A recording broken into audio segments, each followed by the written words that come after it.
بسم الله الرحمن الرحیم. سلام عرض میکنم خدمت تمام دوستان خوبم.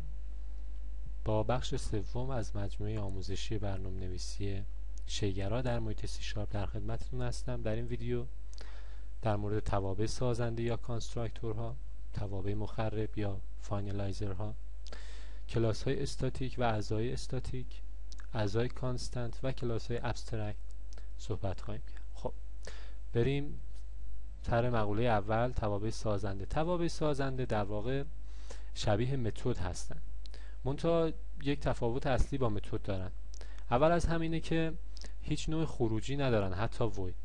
دوم این که همیشه هم نام کلاسی هستن که داخل اون کلاس تعریف میشن. توابع سازنده در واقع توابعی هستن که وقتی ما یک شیء جدید از اون کلاس مد نظرمون تعریف میکنیم، با استفاده از کلمه کلیدی نیو به صورت ضمنی صدا زده میشن. اگر داخل یک کلاس خاص هیچ تابع سازنده ای رو ما ایجاد نکنیم، به صورت پیشفرض کامپایلر سی شارپ استفاده میکنه و یک تابع سازنده پیشفرض بدون پارامتر برای خودش ایجاد میکنه. ولی اگر یک تابع سازنده تعریف شد، کامپایلر سی شارپ دیگه اون تابع پیشفرض رو صدا نمیزنه. با یک مثال من توی کلاس کار که از ویدیو قبلی ساختیم مثال میزنم. همونطور که گفتم توابع سازنده باید همنام با اسم کلاس باشن و هیچ نوع خروجی نداشته باشن. داخل بدنه توابع سازنده میتونیم هر تکه کدی که دوست داریم رو قرار بدیم.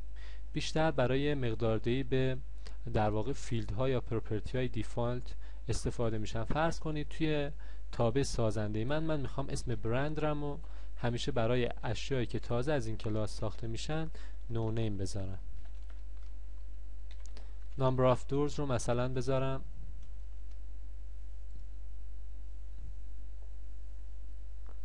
این رو من از ویدیو قبلی سمپل 1 مونده، بکنم نامبر آف دورز. نامبر آف دورز رو بذارم مثلا 4 و همین. تا اینجا فعلا برای مثال ما کافیه.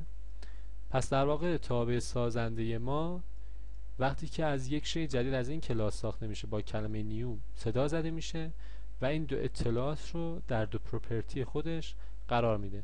اگر من توی پروگرامم یک شیء جدید از کلاس کار ایجاد کنم و بدون اینکه برند و نامبر آف دورزش رو تغییر بدم در خروجی چاپ کنم،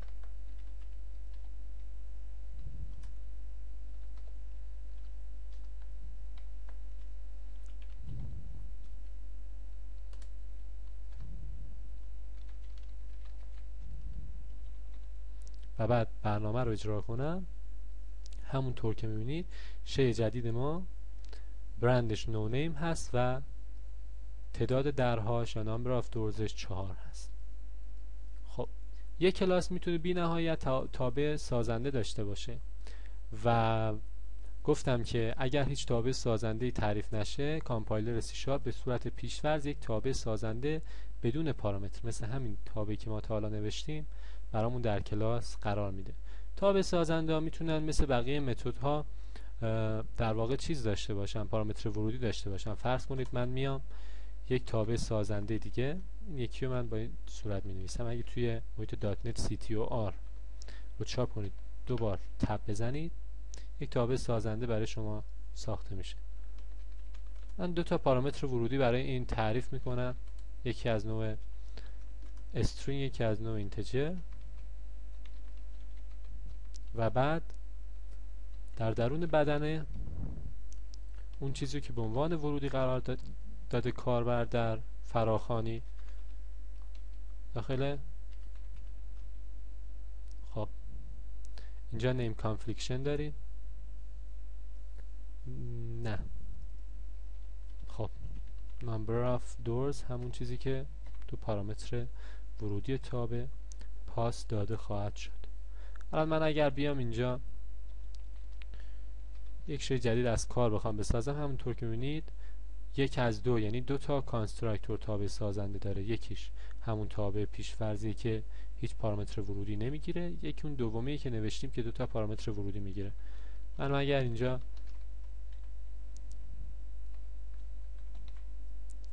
پراید و عدد 4 رو به عنوان ورودی به این تابع سازنده پاس بدم و اجرا کنم، میبینید که پراید و 4 به عنوان برند و نامبر آف دورز در شی مای کار ذخیره میشن. توابع سازنده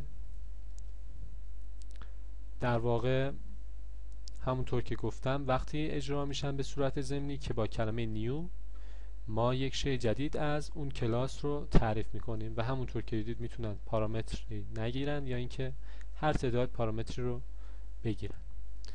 توابع فاینالایزر همونطور که از اسمشون معلومه وقتی که اون شی مورد نظر ما داره از حافظه خارج میشه و در واقع مموری داره توسط گاربیج کالکشن پس گرفته میشه اجرا میشن. توابع فاینالایزر چند تا نکته در موردشون باید یاد بگیریم. اینه که توابع فاینالایزر هیچ پارامتر ورودی نمیگیرن، هیچ اکسس مودیفایری نباید داشته باشن برعکس توابع سازنده. یک کلاس برعکس توابع سازنده فقط یک فاینالایزر میتونه داشته باشه و شما نمیتونید به صورت سریع فاینالایزر رو صدا بزنید و توسط گاربیج کالکشن به صورت ضمنی صدا زده میشه و نحوه تعریفش هم با استفاده از یک علامت تایر هست و اسم کلاس و کدی که میخواید انجام بشه.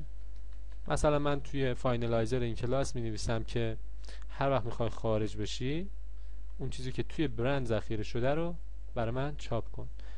پس من اگر اینو پلی کنم لحظه ای که کنسول رید کی اجرا میشه، یعنی من کلید اینطور اینجا فشار میدم و به این بریس میرسم، در واقع پراید در خروجی چاپ میشه. همونطور که دیدید پراید دوم در خروجی چاپ شد. من اینا رو کامنت میکنم یک بار دیگه شما ببینید. خب این دوتا رو کامنت میکنم، F5 رو فشار میدم، صفحه سفید. الان من کلید اینطور که بزنم تابع فاینالایزر صدا زده میشه و پراید در خروجی چاپ میشه.